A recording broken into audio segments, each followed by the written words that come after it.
10 € offerts. Et votre premier pari remboursé en cash. Avec le lien en description et le code promo JDR10.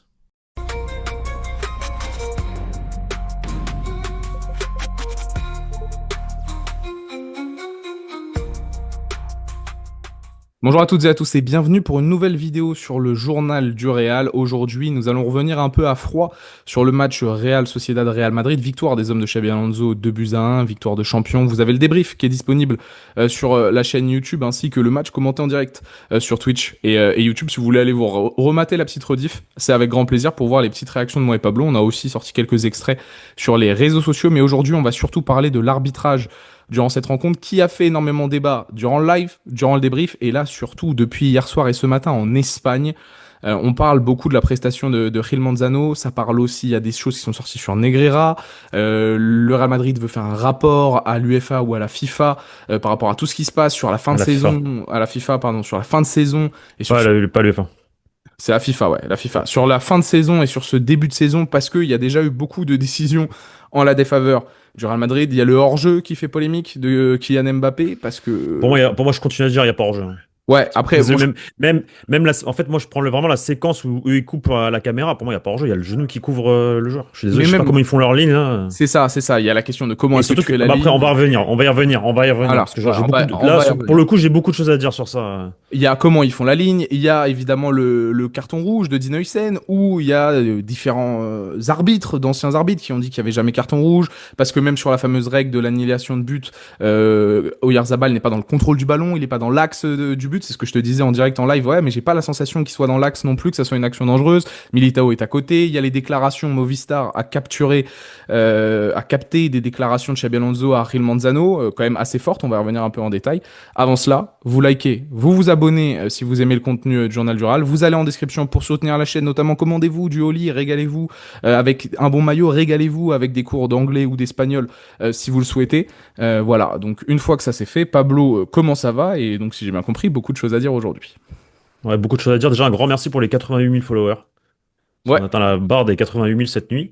Donc bientôt les 90, je suis très très ravi. Donc merci à tous. Écoute, ouais, beaucoup de choses à dire ce matin. Je sais pas par quoi commencer en réalité. Tu veux que je me lance sur quoi? Je te propose, durant même la rencontre, je crois, avec Real Madrid. Déjà, tu sais quoi? Non, j'ai un truc à dire. Je vais commencer par ça. Je m'excuse hier parce qu'en direct, j'ai dit qu'il n'y avait pas rouge. Et en fait, je connais pas les règles du football. Qu'il y avait rouge. Bien sûr qu'il y avait rouge. Pardon, excusez-moi. Je disais qu'il y avait rouge. Pour moi, que le rouge était expliqué, etc. Mais en fait, je connais pas les règles du football. Je connais pas en fait la règle de dans cette situation-là. Parce qu'effectivement, il y a au moins deux raisons pour lesquelles, en fait, c'est pas rouge. Tu l'as dit, le contrôle du ballon. Je dirais pas l'axe du terrain. Moi, je dirais plutôt le fait que le second joueur, en fait, est là. Sur la même ligne que Hussein. Donc, en fait, t'as deux raisons. Il faut quatre raisons pour qu'il y ait rouge. Et t'as au moins deux raisons qui, pour moi, ne sont pas là, quoi. Ne sont pas présentes sur cette action-là. Notamment le fait que Militao soit à côté, dans une zone où il peut revenir. À la même hauteur. Le ballon soit en train de rebondir et en fait, il faut que le ballon soit à terre pour qu'on juge que l'action soit une action dangereuse, quoi. En fait, il y a plusieurs éléments à prendre en compte dans cette situation pour refaire un peu aussi dans l'ordre chronologique et surtout, non, pour remettre un point de contexte, ça n'empêche que Dino Hussein fait une erreur de teubé. Oui, ça complètement. Et en fait, il ne faut pas déplacer le débat sur l'action de Dino Hussein. Non. L'action de Dino Hussein, c'est évitable au possible.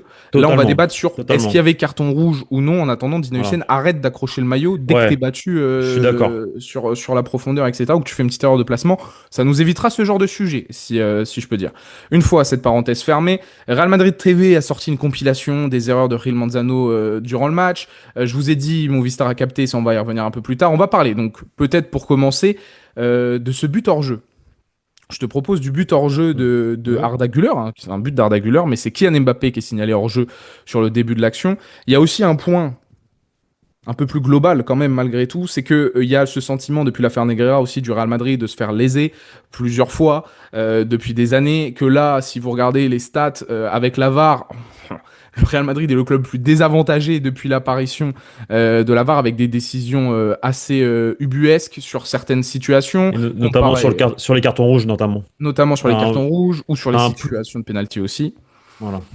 Donc il y a vraiment beaucoup de choses qui tournent sur les réseaux sociaux. Nous, on va essayer de tranquillement faire le point à froid sur tout ça, en parlant notamment surtout du match d'hier, où on a notre ami, enfin nos amis espagnols, chroniqueurs espagnols, ancien arbitre.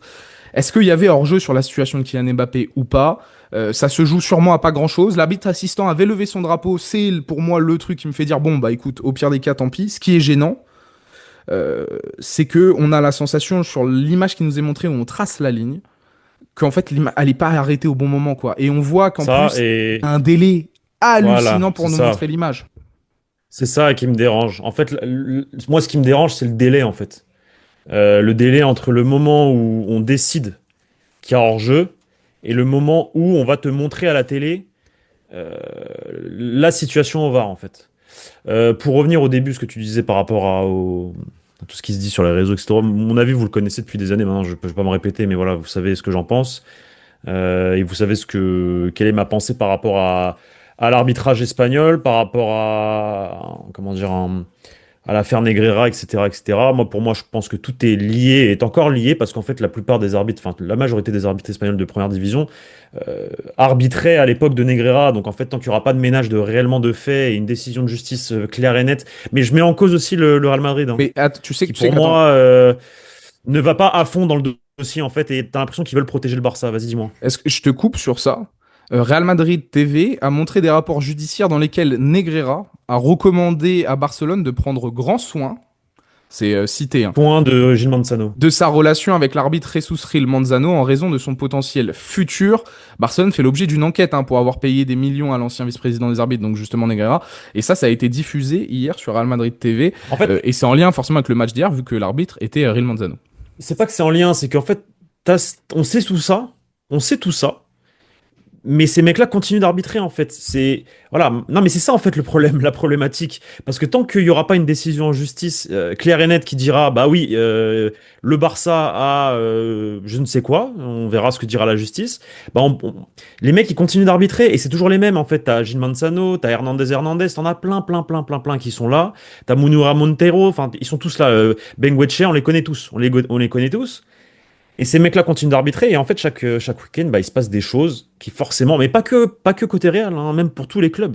Et t'as pas que le Real qui pointe du doigt ça. Tu vas à Bilbao, dès qu'il y a une Bien dinguerie, sûr. tout le monde crie Negreira, Negreira. Tu vas à la Real Sociedad, tout le monde. Les gens, ils le savent, on n'est pas bêtes, tu vois. Donc en fait, c'est compliqué. En fait, c'est compliqué. Alors, tu te dois, toi, en tant que club, de continuer à jouer parce que tu payes des joueurs, tu dois te faire rentrer de l'argent et tu dois payer ces gens-là parce que c'est leur métier. Mais en Mhm. même temps, tu sais que tu joues dans une compétition qui a été corrompue, en tout cas, potentiellement corrompue à un moment donné. Enfin, c'est même sûr corrompue parce que je vois pas l'intérêt de payer un arbitre autant d'argent pendant des années. Je comprends pas, moi, personnellement. Mais bref.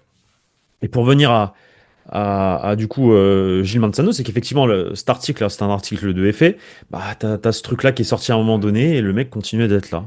Et pourtant moi c'est un des arbitres que je considérais le Ouais, plus neutre côté. tu l'avais Ouais, dit au ouais, début du live. et je continuerai à le dire hein, parce qu'il y a des matchs du Real qu'il a plutôt bien arbitré. Moi j'ai des bons souvenirs de lui. Alors c'est vrai que j'avais zappé que Valence était lui. Je savais pertinemment que c'était lui qui nous avait refusé. Enfin, quand je dis Valence, les trois pénaltys sifflés 2020. à Parejo, je crois que c'était Dani Parejo Mhm. qui les tire et tout en 2020. Par contre, j'avais pas oublié le but de Bellingham refusé Bien à sûr. la 93e alors qu'il y a un. Ça, par contre, c'était une dinguerie. Mais pour moi, c'était la seule dinguerie qu'il avait faite. Tu vois. Ouais, mais Et t'as il a encore été énormément décrié sur la scène européenne pour justement son attitude de cow-boy, de manque de pédagogie, très mauvaise prise de moi, décision. je te jure, J'aurais j'aimais du bien. mal avec lui, moi. Moi, je te jure, il me dérangeait pas. Moi, vraiment, je te promets. Maintenant qu'un mec comme Mateu Laos, qui était pour moi l'un des meilleurs arbitres espagnols, ait arrêté sa carrière aussitôt et réclame être la voix contraire du CTA pour justement créer un arbitrage indépendant à la Fédération espagnole, à la Liga, etc. Un truc vraiment, une société indépendante à tout ça d'arbitrage, bah, c'est que ça veut dire beaucoup de choses. Mateu Laoz, je pense que vous en souvenez, l'arbitre chauve là, c'est ce qu'il aimerait faire en fait.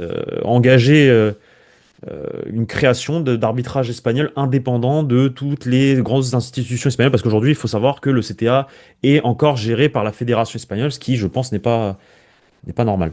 Mais D'ailleurs, bref, le CTA va avoir beaucoup de travail avec ses rapports, hein. S'il continue bah, le de cette ligne, CTA, ils vont avoir information beaucoup de choses à marqua, discuter, hein. information marqua de ce matin, le CTA assume l'erreur du VAR hier sur le carton rouge je reviens au carton rouge du coup, de Aysen. Ils assument l'erreur du VAR de pas appeler en fait Gilman Sano à revoir sa décision parce qu'effectivement sur le moment tu peux te dire l'arbitre il dit pour lui c'est rouge, c'est Prise de normal. décision rapide, pourquoi pas, pourquoi Voilà, pas. il n'y a pas de galère, il y a pas de galère. Mais derrière le VAR doit faire appel parce qu'effectivement tu as plusieurs choses qui sont on en parlera plus tard. Pour venir du coup au hors-jeu, moi ce qui me pose problème déjà c'est que l'image qu'on nous montre à la télé, pas l'image 3D, l'image. Moi, pour moi il y a pas hors-jeu déjà.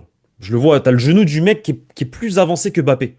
Après, avec Je l'angle vois. qu'on a, enfin, t'as capté depuis qu'il y a le truc, ça sert à rien de Ouais, dire mais pour moi, il y a pas. Ça, si ça se joue à une ouais, mais pointure, si le mec qui chose du Mais ça, 46-45, il y a ouais, hors-jeu. mais là, carrément, pour moi, je revois encore l'image ce matin. Pour moi, ça se joue même pas une pointure parce que vraiment, le joueur, j'ai l'impression que le joueur est vraiment derrière le genou. En fait, t'as le genou du joueur et t'as beaucoup de personnes qui pointent, enfin, qui disent le genou, le genou, le genou. Et on voit même pas le genou Sur sur la l'image. photo, Mm. sur l'image. Donc ça veut dire que, et le problème derrière, c'est qu'en fait, effectivement, ils mettent 10 minutes à nous montrer la 3D alors que ça devrait être dans l'instantané. C'est-à-dire que dans l'instantané, dans les Parce 30, qu'il est 30 secondes. semi-automatique, hein, désormais, hein, l'hors-jeu en Ligue 1. C'est un Donc ça devrait, hors-jeu semi-automatique. Hein. Mm. donc ça devrait être direct, ça devrait être tout de suite, en fait. Ça doit être Ouais. dans l'instantané, pas en mode 10 minutes après. Semi-automatique, ça veut dire que c'est automatique, quasiment automatique en tout cas. L'ordinateur te sort un fichier 3D et toi tu dois le sortir direct dans la minute en fait. Mais t'attends 10 minutes pour avoir l'image. Et en fait, t'as pas le moment où tu sais pas à quel moment Arda Güler lâche le ballon, s'ils ont pris le bon moment, tu sais pas s'ils ont pas fait. Parce qu'en fait, on peut imaginer tout et n'importe quoi, réellement. Si je peux Tu me vois? permettre sur cette situation, justement, où à chaque fois il y a une situation de doute, moi, ce que je trouve frustrant, c'est lorsque on ne respecte pas la décision de l'arbitre de touche. Après, on sait que les arbitres de touche, désormais, ils lèvent plus toujours le drapeau. Tu sais, ils osent plus non plus parce qu'ils savent qu'il y a la VAR Et là, derrière. pour le coup, Là, il a il a levé. levé. Donc, en Donc, fait, au pire des cas, moi, je me dis, écoute, on sait pas trop, tu sais, ça joue sûrement à rien. Bah, il a levé, ouais. basta. Ce qui est un peu dérangeant, c'est qu'on va dire qu'il y a eu sur d'autres matchs, en fait, on est toujours en tant que fan de football ou encore plus en tant que supporter dans la comparaison de ce qui se passe sur d'autres rencontres. Sur d'autres rencontres, on se rend compte qu'il y a des décisions qui sont prises plus facilement, il y en a qui vont voir la VAR pour le carton rouge et pour les hors-jeux, Il y a, il y a des moments, il y a des moments où la VAR est coupée pendant 30 minutes et à ce moment-là, il y a un penalty litigieux pour une équipe. Voilà, c'est plus ça. Moi, Donc sur la décision c'est du relou. hors-jeu en lui-même, Pablo, il a levé son drapeau, l'assistant. Donc, il a pris en plus ses responsabilités, ce que j'apprécie, moi, quand même, parce qu'on garde ce côté humain. Et donc, quand ça joue sur du 50-50, ben moi, je me fie à celui sur l'appréciation du terrain. Peut-être À l'humain. que, voilà, à l'humain sur ça. Donc, c'est pour ça que Peut-être qu'il y a une erreur. je suis pas. Moi, le but de la tête, où il est hors jeu de la tête Mbappé, alors que l'arbitre assistant n'a pas levé son drapeau. Enfin, tu sais, le dernier hors jeu, on s'est marré parce que c'est 2 fois le même hors jeu parce qu'il a un trop grand front, le joueur français. La première fois, il a pas levé son drapeau. Il y a pas hors jeu. Tu vois, dans l'esprit de la règle, il y a pas hors jeu. Là, c'est la VAR qui intervient, qui trace une ligne bizarre, qui dit bon, allez, cette fois-ci, je donne le hors jeu Mais et il va à l'encontre pour de la revenir décision humaine, tu vois. de la décision là. Mais pour revenir à ce tracé-là, on n'a pas l'impression que ça fonctionne parce qu'on déjà, tu prends 10 minutes à montrer l'image, alors ça devrait être semi-automatique, donc direct. Et derrière, ouais, en fait, tu vois pas le moment où le ballon quitte le pied du passeur. Tu sais jamais. Ouais. Ils prennent une image, t'as l'impression qu'ils prennent l'image au hasard, qu'ils ont peut-être même fait exprès d'avancer le truc pour montrer le moment où effectivement il est hors jeu. En fait, tu sais pas. Hmm. Réellement, tu sais pas, tu vois. Donc c'est un peu, ouais, c'est un peu bizarre, tout ça. Parlons du carton rouge. Parlons du carton rouge d'Edin Huysen. Alors, grosse erreur hein, du défenseur hispano-néerlandais. Il n'y a pas de discussion là-dessus. Très Non. bien. Il y a une Moi, pour erreur moi, aussi. il doit jamais faire ça. Il doit jamais faire la Même si, faute. même On s'il est se bien fait avoir d'accord. derrière et que l'autre part au but, tu dois pas faire ça, laisse-le partir. Le vrai scandale, c'est que la VAR ne soit pas intervenue, que Real Manzano n'ait pas été confronté à sa prise de décision, que voilà, Dean Huysen, on l'a vu dans l'idée, il voit qu'il y a Militao, on peut se refaire l'action en boucle et en boucle. C'est surtout que bah, je pense que s'il va voir la VAR, bah, il n'y a pas carton rouge. Il n'y a pas carton rouge. Et on a vu des actions similaires sur ces dernières années qui ont tourné, une action du FC Barcelone notamment. Deux actions. Deux actions où c'était carton jaune et basta. Là, il y a Raymond Manzano qui prend une décision, qu'on soit d'accord ou pas, il prend sa décision, c'est carton rouge. Mais la VAR, t'es censé lui dire, Coco, il y a 2 éléments qui sont en contradiction avec cette prise de décision. Regarde s'ils sont suffisamment importants à tes yeux pour que ça soit une erreur manifeste et que tu changes ta décision. Ce qui est dérangeant, c'est qu'il n'y a même pas ce processus, encore une fois, qui est engagé. Et moi qui déteste la VAR ou non, elle existe. Serre-toi-en. Serre-toi-en. Et tu le vois, la réaction de tout le monde, de Xabi Alonso, tu vois la réaction des joueurs de Huysen qui lui indique cette prise de décision qui est certes mauvaise, je la prends parce que j'ai la sensation que Militao, il est à côté de moi. Le D'accord. contrôle du ballon, on n'est pas totalement, on est à la limite de la zone dangereuse, tu vois, parce que tu traces en fait les traits, c'est la ligne c'est la surface de Ouais, réparation. T'es à la limite de ça, ouais, bien sûr. t'es encore à 35 mètres des cages. On a vu, moi j'ai un souvenir d'un carton rouge de William Saliba en première ligue dans le rond central. Tu vois, il se fait avoir dans le rond central, il est à la même hauteur ou autre, il fait la faute à 50 mètres, hop, carton rouge. Il y a des prises de décision on peut en discuter. Est-ce que c'est vraiment dangereux? Non, non. Là, il y a trop d'éléments qui me faisaient dire sur l'instant T, ouais, rouge, vraiment? Non, mais Mais regarde, et vérifie, tu vois. et je tiens à te féliciter parce que du coup, moi, pour le coup, je savais pas toutes ces quatre règles-là pour juger si c'est rouge ou non dans ce genre de situation. Et effectivement, en fait, moi, celle qui me, parce que même à l'arrière, même si tu me dis il est pas dans une situation dangereuse derrière, etc. Moi, je reste quand même sur le fait que Oyarzabal, c'est un bon joueur de foot. Le ballon, bien te la contrôler Non, et t'as l'impression il mais tu part peux pas vite. juger au fait que c'est Oyarzabal Ouais, ou je sais, Barros. je sais, mais bon, bref. Mais en tout cas, c'est vrai il y a deux choses qui font que, visiblement, selon la règle, c'est pas carton rouge. Et c'est notamment le fait qu'il y ait effectivement Militao à la même hauteur que Hysén et derrière que le ballon, en fait, ils sont en train de rebondir et que le ballon, il ne soit pas réellement contrôlé par l'attaquant, c'est-à-dire au sol, entre ses pieds. Et moi, ça, je savais pas hier dans le direct, donc je tiens à m'excuser. J'ai dit pour moi, c'était rouge, etc. Mais en fait, j'ai plus jugé hier le rouge À l'erreur à bête. l'erreur de Bien Hysén sûr, qui, bien sûr. moi, genre, moi, jamais j'aurais fait ça, tu vois. Même le mec qui part, je cours derrière lui, j'essaie de le rattraper, tu vois. Genre, je vais pas faire ça alors que je sais que je suis dans une situation un peu chelou. Maintenant, lui, il a l'air de connaître bien les règles, Hysén, parce que c'est un professionnel, du coup, ils doivent se mettre à jour de tout ce qui se passe parce Et que tu sais que les même règles, elles les changent règles, constamment. Donc lui-même sait, parce que non, mais lui-même sait parce qu'il fait ça et après il dit on est deux et on est ouais, deux, on ouais. est deux. Donc c'est qu'il connaît les règles, tu vois. Donc Et tu vois, même l'opacité de cette règle, de savoir est-ce que ça existe toujours, la règle du dernier défenseur? Est-ce que c'est une règle d'annulation ouais, de but? Enfin, s'il vous plaît, publiez-nous quelque chose qu'on puisse ouais, regarder. pour qu'on Après, peut-être qu'ils le font et qu'on n'est pas assez attentif. C'est aussi une possibilité. Moi, le premier, je j'ai pas regarde pas tous les l'impression. rapports. Mais j'ai la sensation qu'à chaque fois, chaque année, il y a des évolutions bizarres avec les mains, des nouvelles Et interprétations. on sait jamais, On ça change sait jamais tous les ans. vraiment. Voilà, c'est ça. Donc là, est-ce qu'il y a Moi je suis resté à dernier défenseur? dernier Voilà. défenseur, il part tout droit, rouge. Donc pour ça je disais rouge moi hier, même s'il y avait Mitao, mais Mitao il Et était quand Leto, même à il est à trois la quatre même mètres. hauteur. Après ça, Vraiment, il est à la même mais hauteur. ouais, mais à trois quatre mètres au-dessus, tu vois. Donc je me dis, Oyarzabal, il a tout le champ pour partir, même si l'autre, effectivement, il peut couper, tu vois. Ouais, c'est C'est vrai. ça. Et puis, t'as la fameuse image de Movistar, Xabi Alonso, qui à la fin du match va voir Gil Manzano, Jesus Gil Manzano, et lui dit, tu ne vois pas que Militao est juste à côté À côté. de Huysen. Et Gil Manzano lui dit, écoute, Xabi, j'étais à 5 mètres de l'action, j'ai tout vu. Et il lui dit, Jesus, je ne veux pas, hein, mais tu me fais avoir des mauvaises pensées. Tu me fais penser à mal sur cette action parce Ouais, que bah, c'est de la mauvaise foi. il fait Ouais. référence à tout ce qu'on sait. Eh oui, bien sûr. Et Mais il est et c'est là, élogieux. et c'est là où je disais en début de saison, à un moment donné, il disait, première conférence de presse, on lui dit, pour parler des arbitres, le match de je sais pas quoi ou quoi ou qu'est-ce, par rapport à l'année dernière, il dit, écoutez, là, ce qui s'est passé l'année dernière, on passe à autre chose, mais si à un moment donné, il va falloir que j'ouvre ma bouche, Mm. entre guillemets, et que je défende les intérêts du club, je le ferai. Et hier, il l'a fait, direct après la rencontre, il a été le voir, et toujours avec beaucoup de classe, beaucoup de respect. En mode on est collègues, on reste confrères du même sport, tu vois, il Il lui le parle dit, je tranquillement ne veux pas. Tu vois, il a dit, je ne veux pas, pour lui mais tu me expliquer. fais avoir des mauvaises idées. Je veux pas. Tu vois, donc totalement à l'inverse de Mourinho, mais il s'inscrit quand même dans la continuité de Mourinho. Et c'est ça que j'adore, moi. C'est ça que j'adore. C'est-à-dire qu'il aura pas sa langue dans sa poche quand il faudra parler des arbitres. Et que derrière, en conférence de presse, il explique. Il dit, en gros, il y a Militao à côté, le ballon, et il dit bien, le ballon, il est encore en train de rebotar, de De rebondir, rebondir. ouais. Pour moi, il n'y a pas rouge. Tu vois, parce que c'est la règle. Et il a raison. En réalité, il a raison. J'ai revu l'action à l'image. J'entends la décision de l'arbitre. Il dit même, je pense que le VAR a dû prendre la même décision que lui, du coup, tu vois. Mais derrière, on apprend qu'effectivement, ce matin, la VAR va être sanctionné. En tout cas, le mec qui était à la VAR va être sanctionné par le CTA. Et ça fait beaucoup. Et ça fait beaucoup sur ne serait-ce que ce début de saison. C'était ce que je vous Quatre disais matchs. en préambule. Le Real Madrid, ils sont en train de constituer donc un rapport complet sur tout ce qui s'est passé avec l'arbitrage la saison dernière. Parce qu'on Pablo vous le répète assez, la série de 3 matchs avec des décisions défavorables qui a Non, peut-être mais coûté ça, le c'est une titre dinguerie, ou hein. non Non, mais pour le Real et Madrid. je répéterai. Ouais, je pense Parce qu'on qu'on l'aurait dans tous les cas on a beau perdu, dire, mais c'est une ouais, dinguerie. il y a pas de galère, on l'aurait peut-être perdu. Mais ces 3 matchs-là, c'est une dinguerie. T'avais 7 points d'avance sur le Ouais, oui, Barça, gros. en fait l'arbitrage a eu un rôle beaucoup trop prépondérant dans cette course au titre quoi qu'il arrive. Bah, bien sûr. Et ce document donc sera transmis à la FIFA afin qu'elle prenne acte de la situation, plus donc les extraits, tu sais, de Negreira là en mode prenez soin de Jesus Gil Manzano. Voilà, on est en train encore une fois en l'espace de 4 matchs, il y a les 2 pénaltys non sifflés. Putain, c'est quoi? C'est Osasuna? C'est Osasuna, je sais plus. Je sais plus. Il y a 2 pénaltys non sifflés. Non, c'est Oviedo. Oviedo, Oviedo. Mastantuono et je sais plus qui d'autre. Voilà, t'as le but hors jeu d'un front qui est incompréhensible pour tout être humain normaux. Enfin, il y a énormément de décisions, plus l'année dernière.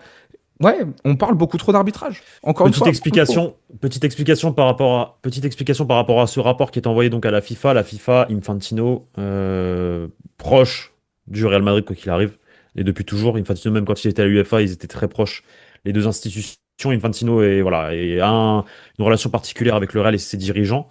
Et c'est pour ça que le Real Madrid remonte ça même à la plus grosse instance du football, à la FIFA, et pas à l'UEFA, parce qu'on le sait tous. On sait ce qui se passe. On est en guerre. Le Real Madrid est en guerre avec l'UEFA, et je prévois une vidéo sur le Ballon d'Or par rapport à ça.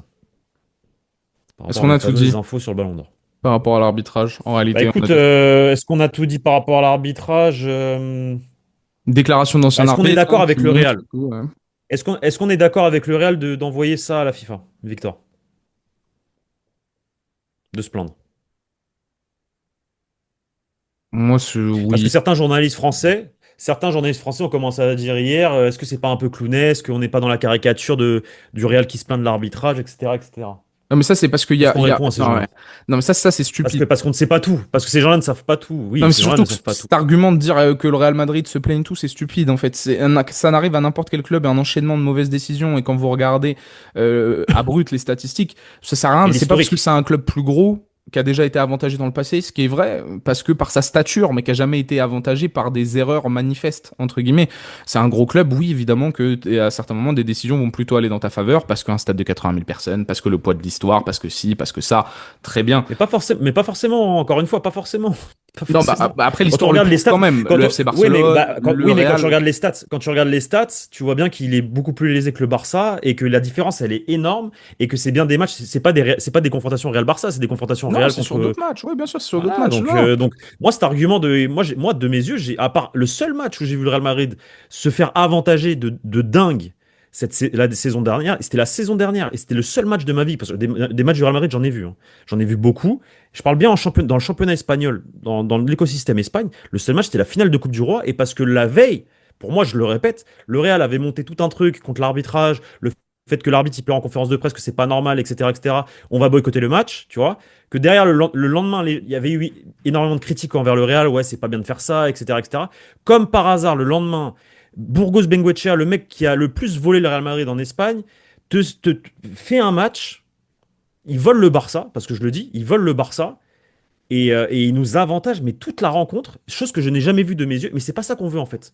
Tu vois? Non. Alors pourquoi il fait ça? Est-ce qu'il fait ça en mode parce que c'est un piège, en mode il veut piéger le Real. Alors, là, on sait il va y avoir de la visibilité et on veut faire en mode vous voyez, vous aussi vous Non, êtes il a juste subi avantagé. un peu la pression. Normal. Ou est-ce qu'il a subi la pression? Il s'est mangé une pression par son chef là-haut la veille parce que le Real Madrid boycotté et du coup il arbitre comme ça aussi. Mais c'est arbitrage déplorable. Non, mais c'est C'est arbitrage. Je suis inconscient. C'est de désolé. l'inconscient. C'est ce Je que. sais Moi, pas. je te dis Je pas. sais. Non, toi, tu dis que c'est de l'inconscient, mais moi, sachant à quel point ce système et ce pays est corrompu, je sais pas si c'est pas fait exprès. Non, Oui, mais je faut peux le dire. comprendre. Je peux comprendre. L'Espagne, c'est un pays corrompu, c'est la réalité. Et à tous les étages. Et je te le dis. Sans En tout. politique, sans. Voilà. Après, moi, vous le savez, je suis pas un grand fan de parler d'arbitrage. Ce qui est sûr, c'est que on fait beaucoup. On en parle beaucoup depuis le début de saison. C'est dérangeant On en avec parle tout ce qui se trop, c'est passe. insupportable. Comme C'est insupportable. d'habitude, on aimerait vous faire un débrief à froid plutôt pour revenir sur des performances individuelles ou des choses qui nous ont marqué, comme l'attitude exemplaire et la solidarité marquée par les joueurs, comme l'avait très bien souligné Xabi Alonso en Les conférence de joueurs. presse. Ce qu'il a aimé, c'est l'attitude de ses joueurs après la réaction suite à Est-ce qu'on l'exclusion est-ce qu'on de Dino Hussein. est-ce qu'on en parlerait pas un petit peu quand même? Ouah, on a déjà pas mal de choses qui arrivent, mais on peut voir, on peut voir, on peut voir.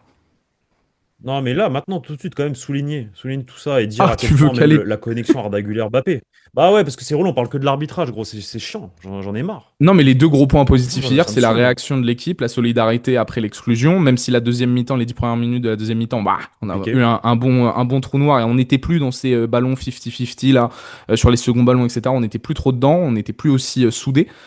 Par contre, oui, évidemment que bah, Kylian, déjà, c'est la grosse satisfaction de ce début de saison, il le confirme. De toute façon, As et Marca ont fait leur une ce matin, un leader Mbappé sur le dos de Kylian Mbappé pour As. Arda Güler, exceptionnel aussi. Non, ce qui est important, c'est qu'on est les seuls leaders. Si tu veux qu'on parle de quelque chose, c'est on est les seuls à 12 points pour sûr à la fin Ça, c'est à fou. la fin de cette Bilbao, journée. Bilbao qui a perdu contre Alaves. C'est ça, L'Atlético de Madrid qui a gagné son premier match de la saison, si je dis pas de bêtises, contre Villarreal, oui. à domicile avec contre Villarreal. Mbappé toujours aussi leader. Alors moi j'ai une question, est-ce que Mbappé est devenu le leader comme ça incontesté parce qu'on a décidé que ça devait être le numéro un du projet? chose qui n'était pas le cas l'année dernière, parce qu'on disait transition, etc. Peut-être qu'il n'était pas dans les meilleures conditions, mais parce que Mbappé, c'est un joueur qu'il faut mettre dans les meilleures conditions en réalité.